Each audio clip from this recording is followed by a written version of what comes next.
नमस्कार दोस्तों, मैं हूं अभिनव शर्मा और एबीएस ऑटो इंदौर के यूट्यूब चैनल में आपका बहुत बहुत स्वागत है। और जैसे पिछली बार मैंने एक लॉन्ग टर्म रिव्यू किया था हुंडई क्रेटा का, और इस बार हम लॉन्ग टर्म रिव्यू करने वाले हैं स्कॉर्पियो क्लासिक, जिसका एक ये एस वेरिएंट में हम इसको आज ड्राइव कर रहे हैं। तो चलिए मैं आपको दिखाता हूँ कि क्या है इस गाड़ी की खूबी और क्यों इतने सालों से गाड़ी है पॉपुलर।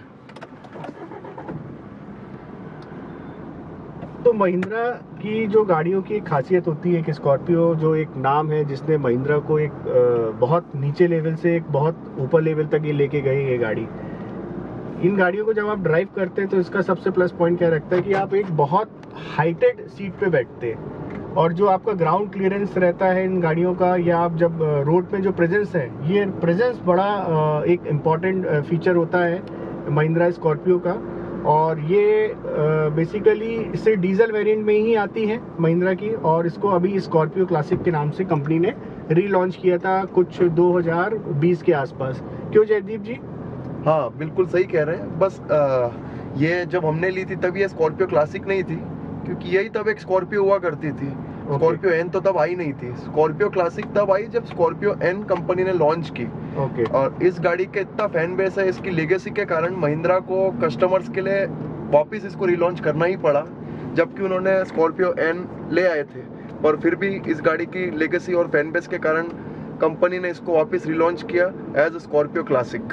तो अभी जो महिंद्रा क्लासिक स्कॉर्पियो क्लासिक आ रही है, ये मेरे ख्याल से दो वेरिएंट में आती है, एक एस और एक S11 बोलते हैं, जिसमें आपको मल्टीपल सीट का ऑप्शन मिलता है, 7 सीटर कैप्टन सीट्स, और एक 9 सीटर जो एक पुराना टिपिकल जो सबसे लास्ट सीट होती है वो बेंच स्टाइल में होती है, जिसमें 2+2 आमने सामने बैठते हैं। करेक्ट। तो आज हम ये जो ड्राइव कर रहे हैं महिंद्रा स्कॉर्पियो का जो ये ओल्डेस्ट वेरिएंट है, मेरे ख्याल से यही एक ओरिजिनल वेरिएंट को उन्होंने कन्वर्ट किया है वहाँ पे, मतलब एक क्लासिक में इसको कन्वर्ट किया है। बिल्कुल। इसमें भी सेम इंजन है D140 जो महिंद्रा का पेटेंट इंजन है, एमहॉक सीरीज बोलते हैं। हाँ। और ये गाड़ी जो आती है आपकी मैनुअल ट्रांसमिशन में ही आती है। बिल्कुल। और इसमें पेट्रोल का आपके पास कोई ऑप्शन नहीं है।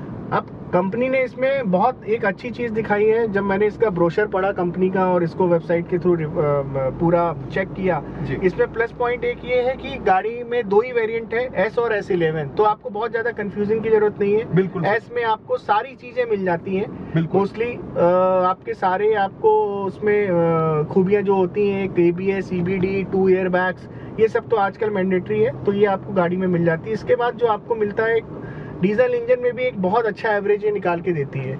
मेरे ख्याल से कंपनी का ARAI का जो डिक्लेरेशन है वो कुछ 15 किलोमीटर के आसपास है, बट जो एक्चुअल ओनर्स हैं उनका कहना है कि गाड़ी हाईवे में आज भी 16-17 और सिटी में कुछ 12 से 13 के आसपास का एवरेज देती है। तो चलिए आज हम इसका आपको लॉन्ग टर्म रिव्यू दिखाएंगे, ड्राइविंग एक्सपीरियंस शेयर करेंगे, क्या प्लसेस हैं इसके, और यदि कहीं माइनसेस भी तो डेफिनेटली हम इसको शेयर करेंगे। तो जब आप एक महिंद्रा स्कॉर्पियो जैसी गाड़ी में बैठते हैं तो आपको एक जो रोड में प्रेजेंस, आपका जो सेल्फ प्रेजेंस होता है, ये थोड़ा रोड से काफ़ी उठकर होता है। ये एक बहुत प्लस पॉइंट होता है। और स्पेशली जब आप हाईवेज़ वगैरह में जाते हैं ये गाड़ियाँ लेके, तो एक गाड़ी में एक स्टेबिलिटी तो रहती है, और स्टेबिलिटी के साथ साथ एक जो उसमें आपको 2000 प्लस सीसी का पावर्ड इंजन दिया गया है, उसकी भी एक खूबियाँ आपको बहुत सारी रोड में मिलती हैं। अब इतने बड़े इंजन के साथ साथ यदि रोड में आपको माइलेज भी मिल रहा है तो भी एक बहुत बड़ा प्लस पॉइंट है, क्योंकि इंजन बहुत रिफाइंड है। और ये भी एक BS6 सीरीज का ही इंजन है, जो कि अब BS6 फेज 2 में कन्वर्ट होगा अप्रैल 2023 से। तो गाड़ी का आप इंटीरियर देख सकते हैं कि जयदीप जी ने काफ़ी इसको मेंटेन रखा हुआ है। यहाँ पे SRS एयर बैग का आपको बैच भी मिलता है। ये SRS एयर बैग है जो कि सीट बेल्ट के साथ में काम करते हैं। और जो एक क्लस्टर है, क्लस्टर भी थोड़ा सा एक डिसेंट क्लस्टर डिज़ाइन किया है कंपनी में, उसमें सारा इंफॉर्मेशन है जो एक मिड सेगमेंट की गाड़ी में होना चाहिए। और इसके साथ साथ आप इंटीरियर थोड़ा सा, जयदीप भाई ने भी एक गाड़ी के बहुत शौकीन है तो इन्होंने भी इंटीरियर थोड़ा बहुत कराया हुआ है। इसमें आप देख सकते हैं कि AC में भी आपके पास 2 ऑप्शन है, AC low and AC high. AC high में पावर थोड़ा सा ज़्यादा कंज्यूम करती है गाड़ी, बट जो एक चिलिंग एक उसका स्टाइल होता है, ठंडा करने का होता है, उसकी जो इंटेंसिटी होती है काफ़ी हाई रहती है। गाड़ी में आप देखेंगे कि जो मिडिल बेंच है, मिडिल रो है, ये बेंच स्टाइल का सीट है और इस सीट में अपना बैठने के एक अपने मज़े हैं, क्योंकि आपकी जो साइड विंडो है ये काफ़ी नीचे आती हैं, तो इससे आपको रोड की क्लैरिटी बहुत अच्छी मिलती है। और यदि आप मेरा ड्राइवर का फ्रंट सीट में सिटिंग अरेंजमेंट देखेंगे तो मैं भी बहुत कंफर्टेबल में बैठा हूँ। ऐसा लग रहा है कि एक आप बहुत अच्छी बड़ी गाड़ी में बैठे हुए हैं और उसको आप ड्राइव कर रहे हैं। तो SUVs का यही मज़ा होता है कि जब आप बोनट से रोड का प्रेजेंस लेते हैं तो वो एक एंगल क्रिएट करता है और एक स्लोप क्रिएट करता है। यही स्लोप जो होता है आपको सीधे बोनट से नीचे रोड क्लियरेंस तक लेकर जाता है। तो आप ये देखते हैं कि रोड विजिबिलिटी कितनी अच्छी है, मतलब ये it is very near to the vehicle. ऐसा नहीं है कि बहुत लॉन्ग व्हीकल है तो आपको ऐसा लग रहा है कि भाई देखने में मेरे को बड़ी दिक्कत होती है या आपको बार बार थोड़ा सा आगे बढ़ के देखना पड़ता है। तो इस गाड़ी में ऐसा बिल्कुल भी कहीं नहीं लगा। और इसके अलावा अब हम इसकी थोड़ा सा इसको स्पीड अप करते हैं और देखते हैं कि क्या बोलता है, पिकअप या वाइब्रेशन तो नहीं है गाड़ी में।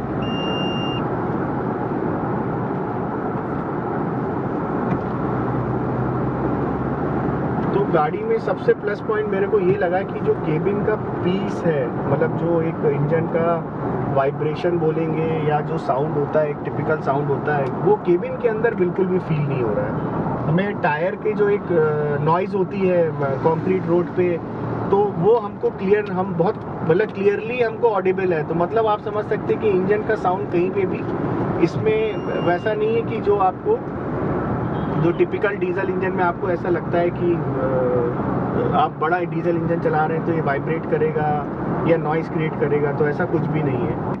और इसके अलावा ब्रेकिंग सिस्टम है या एवरेज है गाड़ी का या सस्पेंशन की बात करें तो काफ़ी एक स्टेबल कार लगती है ये चलाने में। और जब आप धीरे धीरे इसको ड्राइव करने लगते हैं तो ऑब्वियसली बात है आप गाड़ी में बहुत अच्छी तरीके से एडजस्ट हो जाते हैं। गाड़ी का जो एक टर्निंग रेडियस है ये भी एक बड़ी गाड़ी के हिसाब से काफ़ी अच्छा टर्निंग रेडियस डिज़ाइन किया है कंपनी ने।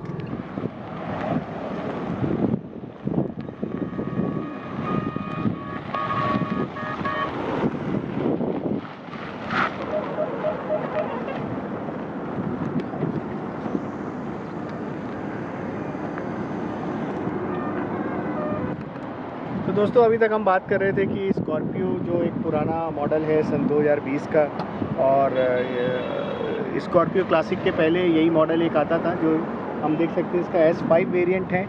और इस स्कॉर्पियो में जो 2-3 चीज़ें मैंने आपको बताई कि जो आपका रोड प्रेजेंस के साथ साथ में जो सिटिंग एक रहता है कि सिटिंग अरेंजमेंट कैसा है गाड़ी का। आप देख सकते हैं कि गाड़ी काफ़ी नीट एंड क्लीन है, स्पेशियस है अंदर से। और जो एक मिड सेगमेंट में भी जो आप मिड सीट में भी जो आपका बैठने का है वो भी काफ़ी ऊपर है रोड से। और मेरे ख्याल से यही एक SUV की खासियत होती है कि आपको रोड विजिबिलिटी बहुत अच्छी होनी चाहिए, क्योंकि आप काफ़ी ऊंची और बड़ी गाड़ी में बैठे हैं। और इसके साथ साथ मैं आपको दिखाता हूँ, इसमें 9 सीटर सिस्टम है गाड़ी का। 9 सीटर सिस्टम में मतलब 2 आगे 3 पीछे और फिर आपका 4 लोग जो 2+2 में बैठते हैं। ये एक टिपिकल 9 सीटर गाड़ी बोलते हैं, जो मेरे ख्याल से महिंद्रा की हर गाड़ी में पहले इसी तरह का सीटिंग अरेंजमेंट आप लोग देखते थे। अब हम ये एक बात करेंगे कि भाई यदि अंडर 20 लाख में एक हमको SUV लेनी है जो सारे रोड कंडीशन में काम करे या एक आपको कंफर्ट दे, माइलेज भी दे, तो मुझे लगता है कि इसके कंपैरिजन में आप गाड़ी यदि कोई दूसरा ऑप्शन ढूंढने जाएंगे तो शायद आपको एक मेजर चैलेंज फेस करना पड़ेगा, क्योंकि इसी के आसपास जो हुंडई की क्रेटा आती है वो एक सिटी बेस्ड SUV हम उसको ज़्यादा बोलेंगे, क्योंकि उनका जो सेगमेंट है, जो बेस है, वो बेसिकली एक कंफर्टेबल कार बेस है।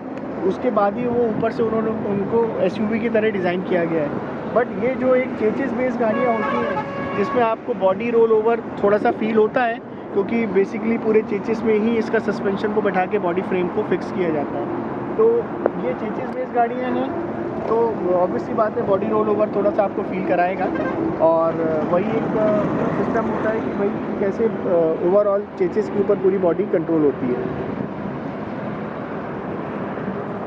अभी तक तो हमने इस गाड़ी की खूबियों की बात की, तो और मेरे ख्याल से थोड़ा सा कहीं ना कहीं हर ओनर को एक ये भी लगता है कि भाई ये गाड़ी में बेटर होता तो और अच्छा होता। तो आइए हम बात करेंगे।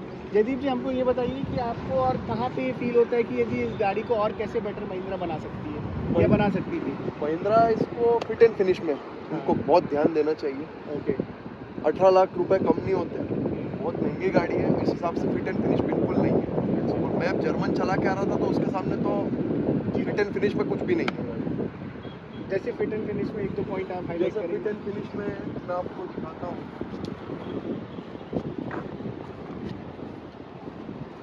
ये जो गैप आ रहा है डी पिलर, और ये जो गैप है पूरा, फिर अच्छा। लाइट और डी पिलर के बीच में जो ये गैप है, ये बात हुई पैनल गैप से कुछ कुछ। अब ये चीज इधर नहीं है, आप देखिए। अच्छा, आपका कहना है कि एक साइड ही है वो, एक साइड ही है और ये स्टार्टिंग से ही है। बिल्कुल। और इंटीरियर में भी कई इश्यूज हैं, जैसे मैंने कंपनी से म्यूजिक सिस्टम इसमें आता नहीं है S5 में, मैंने फिट करा। अब ये जो यूनिट है इसमें आप देखिए ऊपर कितना भद्दा गया है, दिखता नहीं है पर आप बैठेंगे ध्यान देंगे तो दिख जाएगा आपको।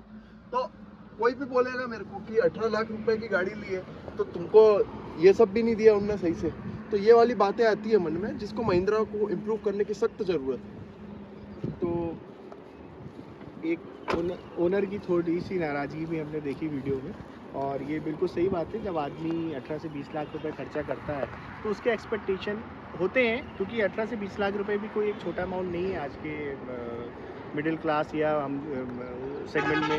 जब हम गाड़ी ढूंढने जाते हैं या मिड सेगमेंट की कोई गाड़ी ढूंढने जाते हैं तो इट्स अ गुड अमाउंट, क्योंकि 20 लाख की रेंज में काफ़ी सारे हमारे पास आज भी ऑप्शन है। बट क्या हो रहा है कि ये रेंज तो शिफ्ट करती जा रही है, 20 से 30 पहुँच गए, 30 से 40 पहुँच गए, बट जो फिनिशिंग लेवल है वो या उसके अकॉर्डिंगली उतना इम्प्रूव नहीं करती कंपनी जितना उसको इम्प्रूव करना चाहिए। तो गाड़ी से एक्सपेक्टेशन सबके होते हैं। इसके साथ बस स्कॉर्पियो का जैसे ही नाम आता है तो एक ये फील आती है कि भाई ये एक टिपिकल SUV है जिसमें आप किसी भी रोड कंडीशन में जा सकते हो, जो कि सोच के ही गाड़ी आदमी लेता है। तो इस हिसाब से ओवरऑल ये है कि जो एक स्कॉर्पियो नेम है वो महिंद्रा के साथ में जिस तरह अटैच हुआ है, मुझे नहीं लगता कि उसको आगे आने वाले सालों में महिंद्रा कभी हटाने का सोचेगी, क्योंकि हमेशा एक नाम होता है जो कंपनी के साथ में, एक प्रोडक्ट होता है जो कंपनी के साथ में लॉन्ग टाइम चलता है, जिसका पूरा साइकिल होता है वो बहुत लंबा होता है, और वही एक मेन प्रोडक्ट होता है। जैसे मारुति के साथ में मारुति 800 चला, और वो आज भी यदि आप रूरल एरियाज़ में, मतलब अभी तो टाइम काफ़ी चेंज हो गया, बट पहले आइडेंटिटी प्रोडक्ट की ऐसी बन गई थी, यदि रूरल एरियाज़ में कोई भी गाड़ी जाती थी तो वहाँ का जो बच्चा बोलता था वो मारुति ही बोलता था उसको।